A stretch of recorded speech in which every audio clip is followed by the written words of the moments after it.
যাবেন, আমাদের বোঝার আর বাকি নাই। এই বলে সব সাংবাদিককে আমি অনুরোধ জানাই, আপনারা সবাই দেখবেন তার বিরুদ্ধে সে কি করতে পারে, কার গায়ে কত গুলি মারতে পারে।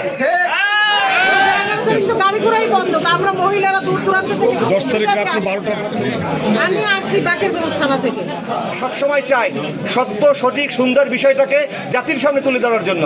যেহেতু সরকারের যথেষ্ট আন্তরিকতা দেখতে পাচ্ছি, আমার প্রত্যাশা থাকবে মাননীয় জেলা প্রশাসক মহোদয়, বরিশালের অভিভাবক তিনি আমাদের, এবং তিনি অত্যন্ত বিচারক্ষণ একজন মানুষ এবং মানবিক মানুষ।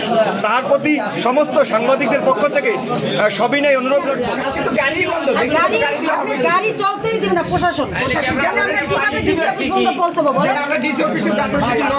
ডিসি স্যার চাইছে নির্বাচন বন্ধ করার একটা পায়তারা লাগাইছে, একটা বিশৃঙ্খলা সৃষ্টি করার বিগত দিনে উপজেলা নির্বাচন, জাতীয় নির্বাচন, এই রকমের ডিসি আমরা দেখি না, কখনোই হয় নাই এই বরিশাল জেলায়।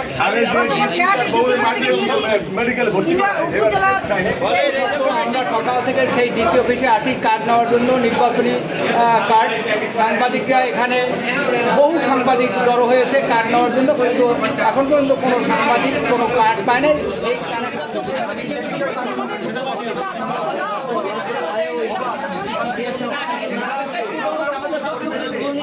তিনটা, তারপর বলছে 5টা, তারপর 8টা থেকে এই পর্যন্ত এই লোকগুলো এখানে দাঁড়ায় আছে, কেউ ঘুমাচ্ছে রাস্তায়। কি করবো? হ্যাঁ এখন পর্যন্ত তারা কোনো সাংবাদিকের কোনো বিরুদ্ধে কথাবার্তা বলে না।